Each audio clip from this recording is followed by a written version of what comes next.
بسم اللہ الرحمن الرحیم۔ کبھی کبھی اللہ تعالیٰ ایسی خواہشات میں ہمارا دل لگا دیتا ہے جن کا ملنا ہمارے نصیب میں نہیں لکھا ہوتا۔ کیوں؟ جب نصیب میں نہیں ہوتا تو دل کیوں ایسی خواہش میں لگاتا ہے؟ کیوں اس چیز کو ہم سے اتنے فاصلے پر رکھ دیتا ہے کہ جتنا ہم اسے پانے کی دعا کرتے ہیں وہ اتنی ہی دور محسوس ہوتی ہے؟ کیونکہ اللہ پاک تمہیں اس مقام تک لانا چاہتا ہے جہاں صرف اس کے محبوب بندے ہوتے ہیں، وہ مقام جہاں تک سب کی رسائی نہیں، وہ مقام جہاں تمہارا صبر، تمہارا توکل، تمہارے آنسو، تمہارے سجدے اور تمہاری عبادتیں تمہیں اس کا پیارا بناتی ہیں۔ اور ہر کوئی تو اس کا پیارا نہیں ہوتا نا، اور تب اپنے لیے مانگتے مانگتے تم اس راستے کو چل پڑتے ہو جس کے آخر پر وہ تمہارا منتظر ہے۔ یہ وقت آزمائش کا ہے، تمہاری آنکھیں راتوں کو گیلی ہوں گی، دل ہزار بار ٹوٹے گا، صبر آزمایا جائے گا، امتحان میں ڈالے جاؤ گے، لیکن یہ وقت بھی گزر جائے گا۔ ہر مشکل کے ساتھ آسانی ہے، تو یہ مشکل بس تھوڑی سی ہی باقی رہ گئی ہے۔ اللہ جن سے پیار کرتا ہے نا، انہی کو مشکلات کے راستے پہ ڈالتا ہے تاکہ بعد میں انہی آنسوؤں اور اسی تڑپتے دل کا سکون بن سکے۔ وہ لمحہ جب ٹوٹ کر پھر سے کھڑا ہونا، وہ وقت جب موو آن کرنے کے لیے تہجد کے معجزوں کا سہارا لینا، وہ وقت جب روتے ہوئے بھی شکوہ نہ کرنا کہ کہیں اللہ ناراض نہ ہو جائے، اس وقت اللہ تمہارے ساتھ ہوتا ہے، بالکل تمہارے دل کے قریب۔ وہ تمہیں دیکھ رہا ہوتا ہے کہ کیسے تم صبر کر رہے ہو، صرف اسے راضی کرنے کے لیے تم مسکرا رہے ہو، اپنا درد بلا کر تم اس کی رضا ڈھونڈ رہے ہوتے ہو۔ ابھی بھی تمہیں لگتا ہے کہ تمہاری دعاؤں کی قبولیت میں وہ دیر کرے گا؟ 70 ماؤں کی محبت بھی جس کی محبت کا مقابلہ نہیں کر سکتی۔ اللہ کو پانے کا سفر آسان ہوتا تو حضرت یعقوب کی آنکھوں کی روشنی نہ جاتی۔ ایمان کمزور پڑ جاتا ہے، کوئی بات نہیں، قدم لڑکھڑا جاتے ہیں، کوئی بات نہیں، دل گھبرا جاتا ہے، کوئی بات نہیں، رونا بھی آتا ہے، مگر کوئی بات نہیں، مگر اس سب کے بعد بھی تمہارا بھروسہ نہیں ٹوٹنا چاہیے۔ چلتے چلتے تھک بھی گئے ہو تو قدم رکنے نہیں چاہیے، روتے بھی ہو تو شکوے نہیں کرنے چاہیے۔ اور یہی پہ اللہ کو اس کے پیارے بندے ملتے ہیں، وہ جو سفر کرتے رہتے ہیں، وہ جو گر کر بھی نہیں بھٹکتے، اور یہی یقین تمہیں اللہ کا بنا دیتی ہے، کیونکہ اللہ کو تو بس تمہارا یقین چاہیے۔ کس نے کہا کہ اللہ باتوں کا جواب نہیں دیتا؟ کس نے کہا کہ وہ ہماری طرف متوجہ نہیں ہوتا؟ کس نے کہا کہ وہ ہم سے دور ہے؟ کس نے کہا کہ وہ دعائیں پوری نہیں کرتا؟ وہ پاک ذات، اس نے وعدہ کیا ہے کہ وہ تمہیں دے گا، تم مانگ کر تو دیکھو۔ وہ آسمان کا نور ہے جو رات کے پچھلے پہر 7ویں آسمان تک آتا ہے اور کہتا ہے کہ کوئی مانگنے والا، کہ ہے کوئی مانگنے والا جسے میں دوں؟ کوئی ہے مجھ سے محبت کرنے والا تاکہ میں اس سے محبت کروں؟ کوئی ہے جس کے میں غم مٹا سکوں؟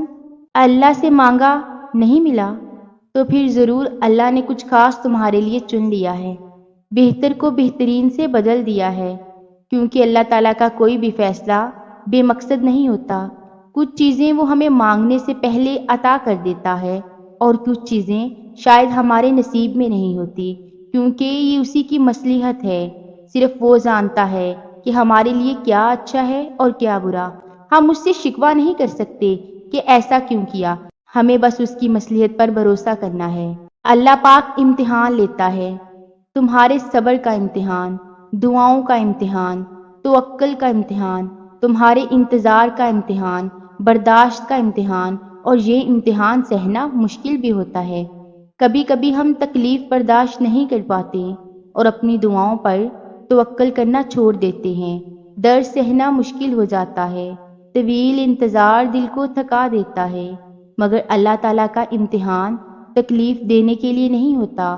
غور کرو تو پتہ چلے گا کہ جب تم اس امتحان میں نہیں تھے تب تم اللہ سے اتنے قریب نہیں تھے جتنا اس درد نے تمہیں اللہ کے مزید نزدیک کر دیا ہے۔ تم دیکھو گے کہ کیسی تمہاری دعاؤں میں خلوص بڑھ گیا ہے، بھروسہ آ گیا ہے۔ یہ امتحان تمہارے دل دماغ پر پڑی درد کی اس دند کو آہستہ آہستہ مٹا دے گا، اور شاید یہ راستہ ہو جو اللہ نے بنایا ہو تمہیں اپنے طرف لے آنے کا۔ جاننا چاہتے ہو کہ اللہ پاک تم سے محبت کرتا ہے یا نہیں؟ تو اپنے دل میں اللہ کے لیے محبت محسوس کرو۔ جتنا تم اس سے محبت کرو گے اللہ بھی تم سے ویسے محبت کرے گا۔ جتنا تمہارے لیے اللہ خاص ہوگا اتنا تم اللہ کے پیارے ہوگے۔ جتنا تم اللہ کے قریب رہو گے اتنا اللہ پاک تمہارے قریب رہے گا۔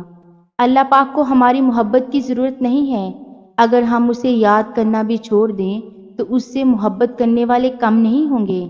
آسمانوں کے 70,000 فرشتے جو ہر لمحہ کعبہ کا طواف کرتے رہتے ہیں، اور ایک فرشتہ اتنا بڑا ہے کہ اس کی باری قیامت تک پھر نہیں آئے گی۔ زمین اور آسمان کی ہر چیز جس ذات کی تعریف میں مگن رہتی ہے، وہ ذات جو النور ہے، اس محبت کا نام ہی اللہ ہے۔ اسے کسی کی ضرورت نہیں ہے، وہ بے نیاز ہے۔ ایک ہی تو زندگی ہے، اسے بھی اداس رہ کر گزار دیا تو کیا فائدہ؟ اداس ہو جانا، رو لینا، پریشان ہو جانا، یہ سب نارمل ہے۔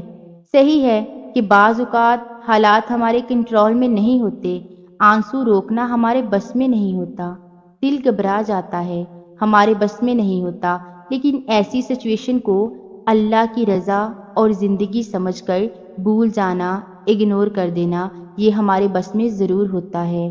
بہت سے لوگ ایسے ہوتے ہیں جو دکھ کو چھوڑ ہی نہیں پاتے، اور زندگی جو خوشی دیتی ہے اس کو بھی کھو دیتے ہیں۔ خوشی اور غم زندگی کا حصہ ہے اور یہ ساتھ ساتھ ہی چلتے ہیں، لیکن ان غموں کو دل میں بسا لینے سے زندگی نہیں گزاری جاتی۔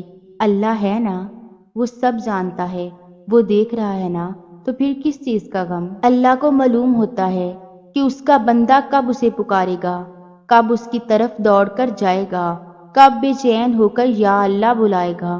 وہ انتظار کر رہا ہوتا ہے تمہارا۔ کبھی سنی ہے ایسی محبت جو فجر سے ذرا پہلے ساتویں آسمان پر نور کی مانند ہوتی ہے، خود پکارتی ہوئی دعائیں قبول کرنے کے لیے تمہیں بلاتی، اور تب جو اس کی آواز پر لبیک کہہ دیتے ہیں ان کے لیے وہ اللہ سے میرے پیارے اللہ بن جاتا ہے، دوست، مددگار، سننے والا، غم دور کرنے والا اللہ۔